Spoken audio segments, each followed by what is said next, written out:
What is up, my Ambers? So for today's video, I am going to be doing a little TMI, like questions you want to know, but hopefully the lighting gets a little better as we go on. But I'm going to be doing a TMI things that you like would ask your girlfriends, but you're kind of too embarrassed to. So I'm just going to answer the questions that you guys had asked me on Instagram. I wrote them down in my little book because I record on my phone. Yeah, I can't see them if I'm recording on my phone, you know what I mean? Because they're on Instagram. So I wrote down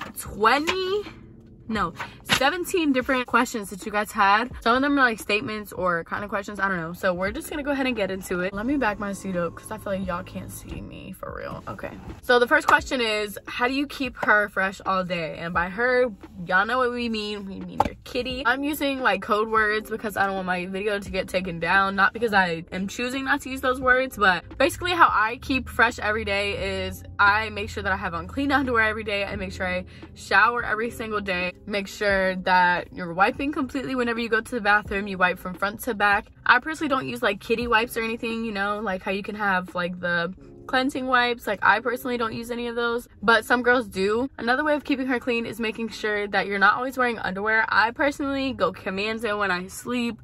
Sometimes if I'm wearing bigger pants, I just don't wear any underwear. Yeah, that's what's worked for me. Just make sure you're not sitting in like wet underwear at all either. You need to make sure like if you're working out and you're sweating, you go home, take them off, take a shower, change, put some dry underwear on, because anything that's just sitting down there and it's wet, it's gonna create like bacteria, and that's how you get all other types of problems down there. So that's why you need to make sure it's dry, as in her habitat is dry. I have a whole entire video on like kitty care and all that stuff. If you guys just go over to my channel, I have a whole video on like women hygiene and that type of thing. So for the second question, it was basically asking me what my birth control experience is. Have I ever been on birth control? And I've been on 2 different types of birth control. I was on the Depo first, which is a shot that you can either get, I think, in your butt or your arm or something like that.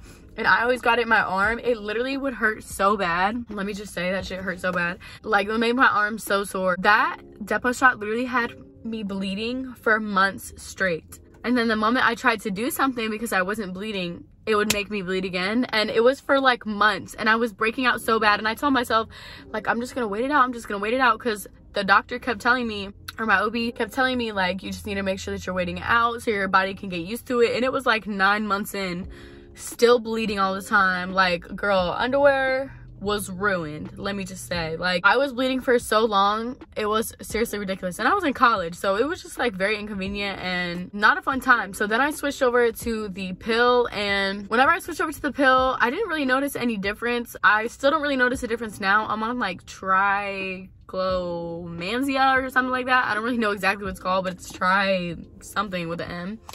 And I got put on that one after I had Prince because I was breastfeeding, and I'm still on that one. So yeah, I haven't really had any problems with the pill, but the Depo was a no for me. Okay, so the third question is about body acne or like pimples and areas that, you know, don't really ever see the sunshine, if you know what I'm saying. And I personally don't see a problem with like having like pimples like on your back or between your legs or like wherever, because we're human. Like, obviously, yeah, it's normal to have face acne, but like a lot of people get freaked out whenever they have body acne or just like bumps in places that they're not used to, and like that's literally perfectly normal. You guys have to think like in an area like this, for instance, like you have this raw flesh touching this raw flesh, and it gets all sweaty, and there's like all types of bacteria just like down there, like between your thighs. It is completely normal. I know on TikTok they have like so many videos on like medicines, soaps, and all that types of stuff that you can use for bumps like back acne, or if you have butt acne. I personally think everybody kind of suffers from that type of thing. Like, you might get one here and there, you might not have one all the time, but even if you do, who cares? Like, what the fuck, you cannot help that shit. Okay, so the fourth one was my opinion on waiting until marriage.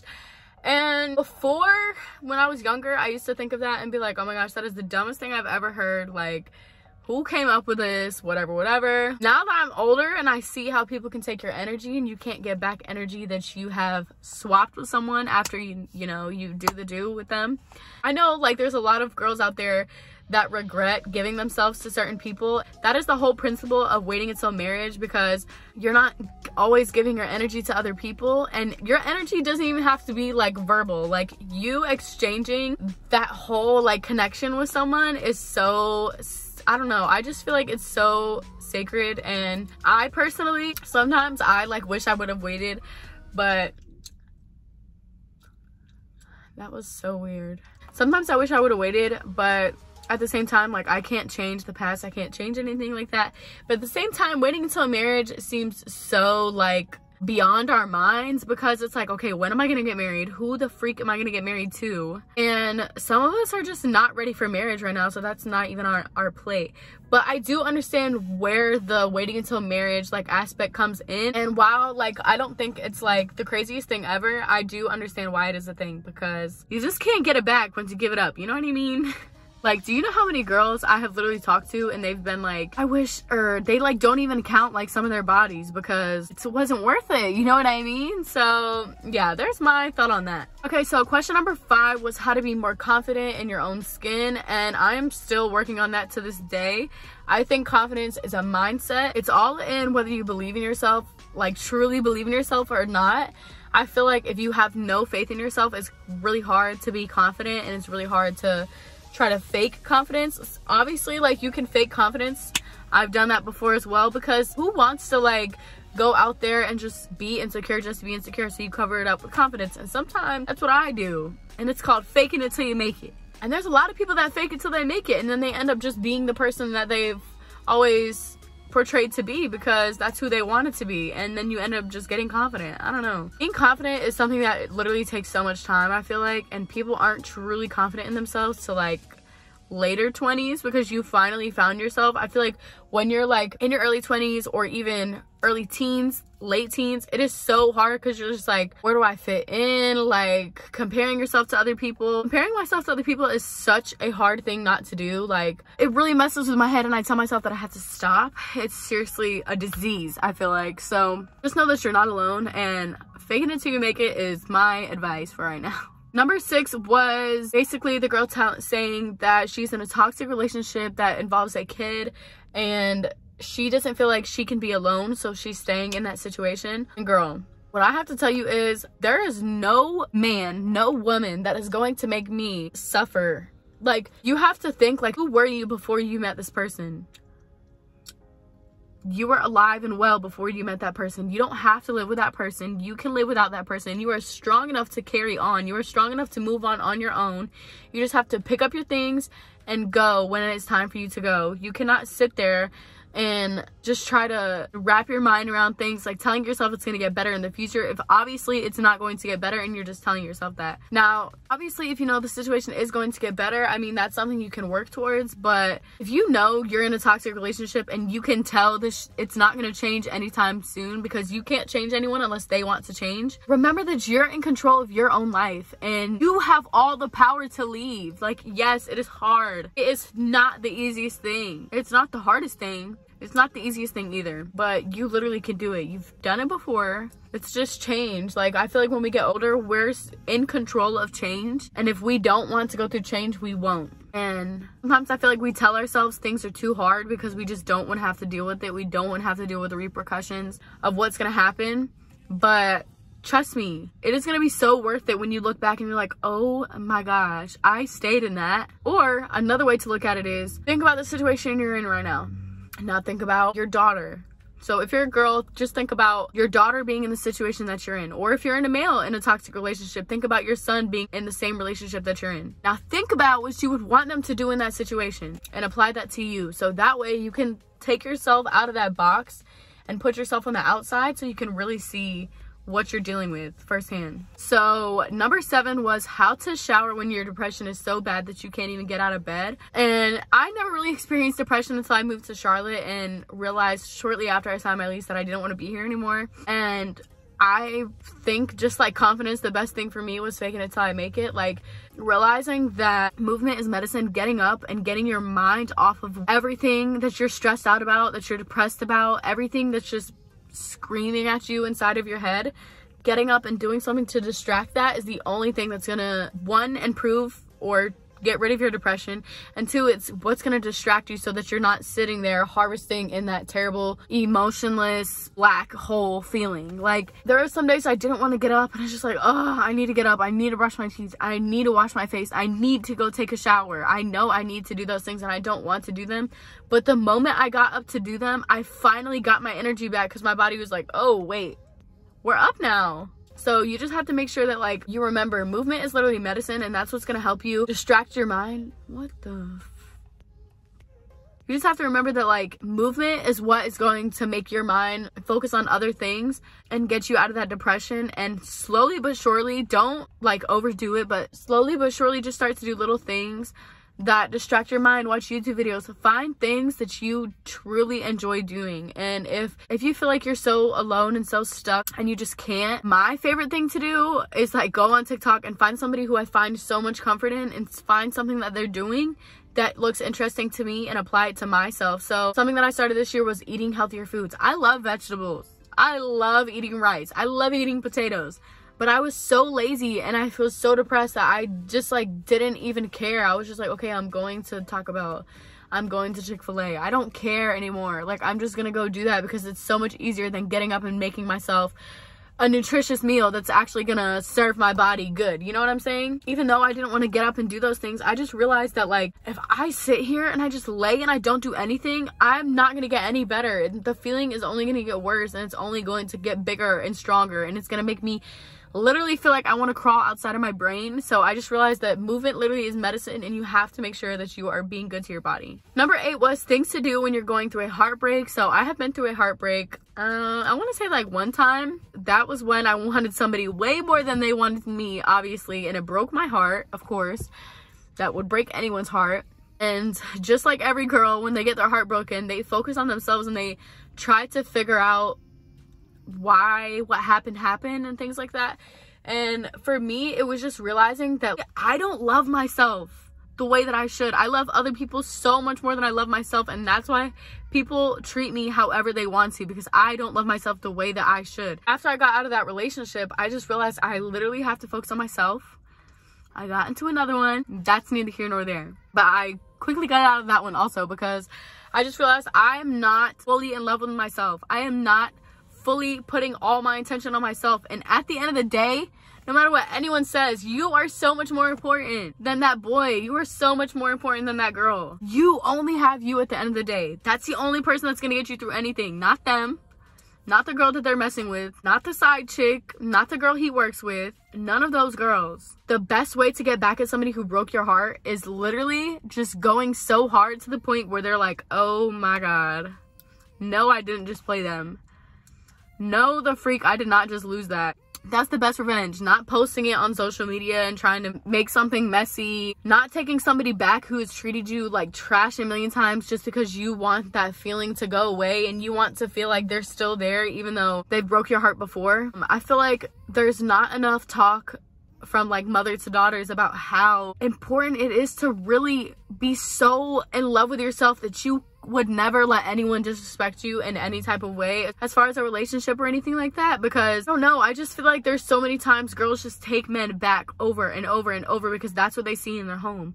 That's what's normalized all the time with these rappers cheating on their baby mamas and getting more baby mamas and more baby mamas. Like, it's so normalized in our heads that, like, we should stay and give people extra chances that it's not even normal to, like, value yourself enough to be like, oh no, you literally fucked up. You obviously don't care. You can say you want to change all you want to, but are you truly gonna change? How many times have we seen this?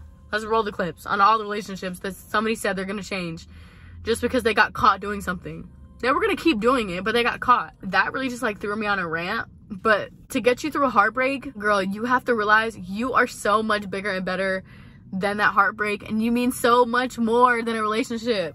Focus on you. Do things you love to do. Do things that make you happy. Do things that will inspire other people. You were literally put on this earth for a reason. It wasn't to sit there and cry over a boy who literally goes banging girl to girl. If you're a woman, put yourself in perspective of, like, imagine if we were the ones out here just raw dogging dudes left and right. How would the men really look at us? They would be disgusted. They would be disgusted. They would leave. They would literally leave because men don't play that emotional game stuff. But women do. Women care so much that well, obviously this is not for all relationships. There are some women who are dogs too, like they don't care. But the thing is, like, I feel like women are looked at as like we're supposed to be so modest, and we can't talk about our intimate life, or we can't talk about anything that makes us look like less ladylike, I guess. I don't really know how to explain it, but I just hate how it's like a double standard for men to do whatever they want to do, and when it comes down to women, we stay and we forgive over and over because that's what has been so normalized. Cheating is not normal.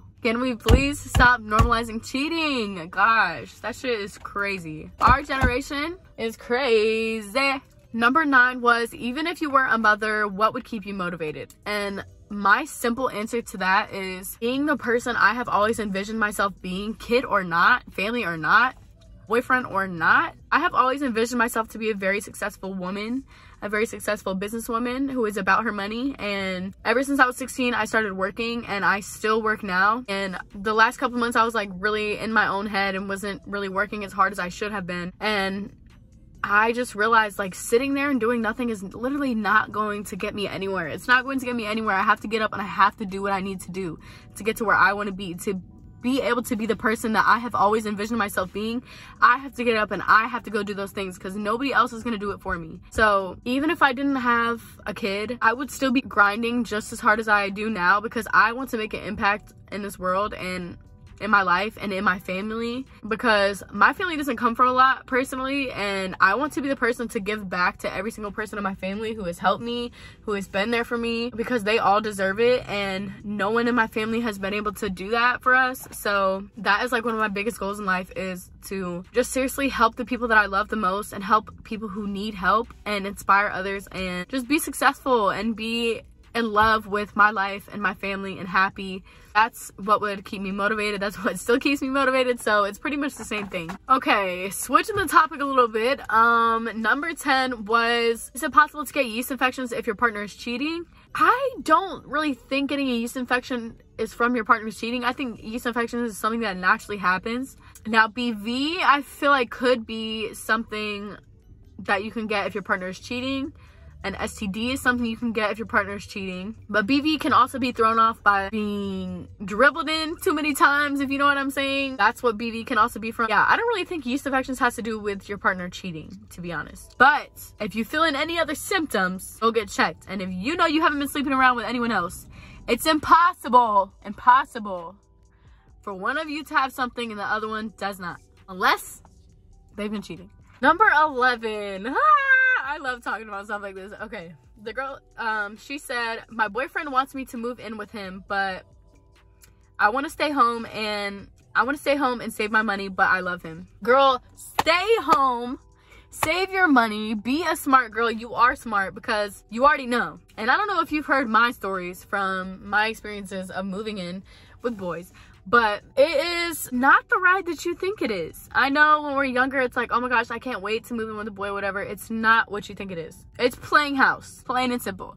Unless you've been dating for some years, do not move in with the person that you're with. Especially if you're the type of person that needs their own alone time. You're the type of person that doesn't like to be told what to do, and you want to be in control of your own life and do what you want to do. Don't move in with a boy or a girl. Y'all are young. Nobody, I mean, I feel like there was people that told me that, but like, seriously, take my advice. Because I promise you, if you sign a lease and realize a couple months in that you can't leave until the lease is over and you have to stay in that apartment with them or house with them or whatever, you're going to be wishing you listened to what you told yourself. That's exactly what happened to me. Now, granted, I am not in the worst situation ever. It's tolerable, but it's exhausting because I want to move, but I can't right now. And it sucks because I don't have family where I live at. I really thought I was going to be the girl to be like, oh yeah, I want to go to the city. I want to go have fun. But when you have a baby, who's going to help you? You don't trust people. You see what I'm saying? And also, I don't know. I just seriously feel like you don't even know yourself until 25, 26 for real. And moving in with someone, especially before you're 25 or 26, even a little bit older, like it can go two ways. It can be amazing and you guys can get along and it can really grow y'all's relationship if you guys are serious with each other and that's really what you guys want to do. But when something does go wrong in those type of situations, it gets so messy. It gets so messy. So girl, I say stay at home and save your money. That is so smart. Because I promise you, all the people who were like, oh, I can't wait to move out, the moment they moved out, it was like, oh, mom, this is what you was talking about when you said turn the lights off in every room when you walk out. This is what you was talking about when you said don't waste any of that food because that's money. You'll realize. Number 12 was sore period breasts whenever you are on your period. She said she normally just sits there and tries to deal with it. I normally just sit there and try to deal with it too. Sometimes, like, if it's really aching and my hand is warm, my hand is cold right now, but if my hand is warm, I'll put my hand inside my shirt and just cup them because it'll, I don't know, makes them a little warm and it kind of feels like a little heating pad. But I'm anemic, so my hands are always cold, so sometimes I can't do that. I did try to look up some ways that you can try to fix it, but I really think that's just something we have to deal with as women. But the internet said cutting back on salt, sugar, caffeine, and dairy may help. So stop eating. I'm just kidding. Please don't. I really don't think they're secure. But when I read that, I was like, cutting back on salt, sugar, caffeine, and dairy? That's a lot. Girl, I think we just gonna have to suffer. I don't know about that one. But I wanted to answer it because I didn't want you to think that, like, you were just out there for real suffering in silence. I really, like, tried to find a remedy, but baby girl, I don't think there is one. Number 13, do you think a guy will take a girl serious if she gives him some on the first date?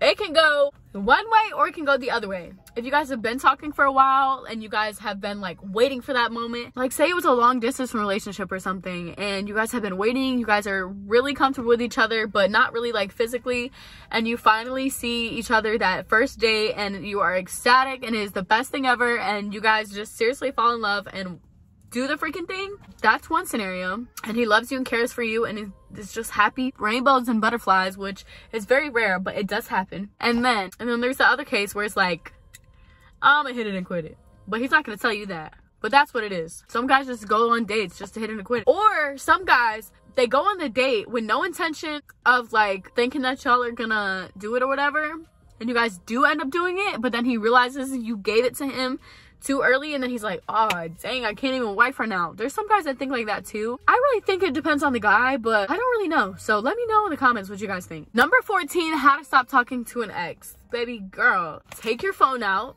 contacts, ex, click settings, block number, edit, scroll down, delete contacts. Okay, home button, go out, go to Instagram, type in their username, click the unfollow button, click the 3 dots, block, close out of that. Now open Snapchat, type the username in, click their profile picture, click the 3 dots, delete user, or whatever it says. I'm trying to think of anything else. Oh, messages, X, find them, delete that shit. The messages might have to wait because you might want to reminisce. I did that in the past before, but it doesn't really help much. But that's my best advice for how to stop talking to an ex. But on some real how to stop talking to an ex, think about everything that they did to you and think, okay, what I do is when I'm in a situation, which hopefully I will no longer be in any more situations, like I just want to be alone for a while. When I'm in a situation and I feel a certain way and I know that I might look back and think something differently because I don't remember how I felt in that specific time, I go on Snapchat, I take a picture, and I write what happened, and I write exactly how I feel in that moment, and then at the bottom, I write, to my future self. Bitch, if you ever think that you ever want to fucking go back and do this shit again, think twice. That's what I do. That's what I have found that personally helps me. You know what I'm saying? It's not for everyone's cup of tea, but that's what I do. It's like a Good Luck Charlie video for myself 6 months from now when I'm reminiscing, crying in my bed. It's not sliding down the wall. You know what I'm saying? Number 15, what do I use to wash? Down there. I use Dove non-scented soap or water, but most of the time Dove non-scented soap. I normally only use like water if like I took a shower before I went to work and then I got off of work. Just use water because I'm telling you guys, those soaps are not good for you. Go watch my video again, my female hygiene video plug. Go watch that video. It literally answers all those questions for you guys and it's a good informational video. Number 16 was, what can I do to help the feeling of my heart being heavy throughout the day? So I feel like I know exactly the feeling you're talking about. I've only personally experienced this feeling with death, breakup, or just like mourning the loss of like a friend. We're not talking anymore. Something serious happens where I'm not talking to somebody and I just feel so alone, so heavy, so sad, and it's hard for me to process why certain things happen. And when I feel like that, I have to distract myself. That's seriously the only way I can get through it. Like, watching YouTube videos is my most favorite thing to do ever. That's why I love making them, because I love watching YouTube videos. I love sitting in my car, putting on a good YouTube video and eating my favorite food. Like, distracting yourself from that feeling is the only thing that's gonna get through it, because the only other way to make that feeling go away is time. Hearing that is like the worst thing ever when you're going through something that seriously hurts and aches your heart so bad because you don't understand and you want answers. But I promise you, time is the only thing that's going to take that pain away. But the only thing that's going to take that empty feeling away, that confused feeling, that sad feeling, that you want to scream in a pillow in the dark with no one around feeling, the only thing that's going to get that shit to go away is distracting yourself with things and putting your energy into other things that take your mind off of that event in your life, whatever has happened, or the feeling, because no other person is going to be able to take that feeling away unless you distract yourself with another person. That's one solution, I guess. You just have to spend time distracting your mind so that you can just get through it. The feeling is not going to go away until it's gone away. You will grieve in different forms. Grieving does not just have to be for death. That is for breakups, losing friends, losing pets, losing assets in your life. You know what I mean? Like, there's a lot of things that can make you grieve. And the best thing to do is to try to distract your mind and put your energy into something else, because sitting there and not pouting, but sitting there and just harvesting yourself in that terrible, sick feeling, like, it makes me want to cry. Don't even want to think about the feeling. You just have to distract your mind. And a lot of people were telling me on TikTok, because I'm always up here. I'm here, but I'm always up here. People were telling me, or there was this one girl telling me to look up something that was talking about how we're more than our minds. And that plays into that like whole thing, because yes, obviously we're a whole human flesh skin, like walking meat suit, but at the same time, like, we're here also. Yeah, we can be up here, but we're also here, and we have to be here to be okay. I really hope that made sense. I don't know if it did, but I hope it did. Number 17, which was the last one, was if someone is a cheater, or someone was a cheater, are they always a cheater? Now, if you know me personally, you know that some people are always going to cheat. That's the type of person they are. They are womanizers. They want the attention. That's never going to go away.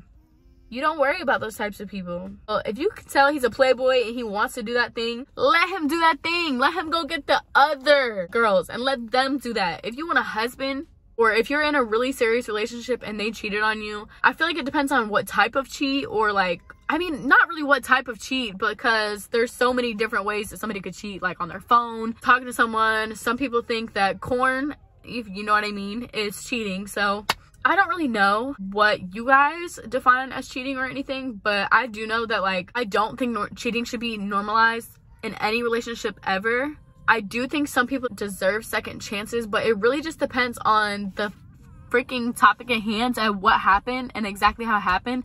I feel like you should get advice from your close friends depending on the situation. But girl, if he is out here literally jumping from girl to girl and you know that, or he's giving you signs and trying to blame certain things on you, trying to blame you for cheating and certain stuff like that, he's trying to find a way to get out of the relationship, and you're staying because you don't want them to leave.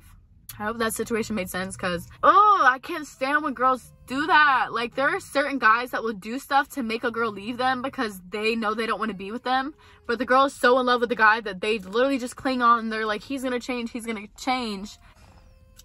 Knowing good and dang freaking well, if you go in your boy's phone, go through his messages and go in the group chat or go to his best friend and click that shit, you're gonna see a lot of things you don't want to see. Granted, like, now I feel like looking through someone's phone is something that is kind of very iffy to me. I don't really know how I feel about it, because I feel like looking through someone's phone is always going to make my stomach literally fall out of me and walk away crying. I don't even really know, like, about, like, cheating after, like, 4 years. Like, I don't know. Cheating is a huge no for me, honestly, and it's really triggering because I have dealt with cheating. I personally think once a cheater, always a cheater, but it also depends on, like, what happened. You know what I mean? It's a really sticky situation. Yeah, that is all the questions that I have for this video. If you guys want me to make a part 2, let me know down below. Just comment down below any questions that you guys have, or DM me on Instagram. You guys DM me all the time, and I'm so sorry that I cannot get back to all of them. Girl, I look at all of them. I look at every single DM that I get. I just don't have the time to answer to every single person, but I seriously love and adore every single person who supports me on TikTok, on Instagram, who sends me stuff to my P.O. box. Like, I seriously love and support everything you guys do, because you guys support me, and I could not do this without you guys. I am so thankful for every opportunity you guys have ever given me, because I love my supporters and I would not be here without you guys. I want to continue to keep this bond with my supporters and keep growing as a family, because I love my Ambers. That's all I have for this video. Make sure you guys subscribe if this is your guys' first time seeing me. Make sure you guys like, comment, share, subscribe, turn on your post notifications so you get notified every single time that I post, even though sometimes YouTube probably be playing games. That's all I have for this video. I love you guys so much, and I will see you guys next time. For life, putting your effort, it's putting... What the fuck was I saying? Why do I always do this?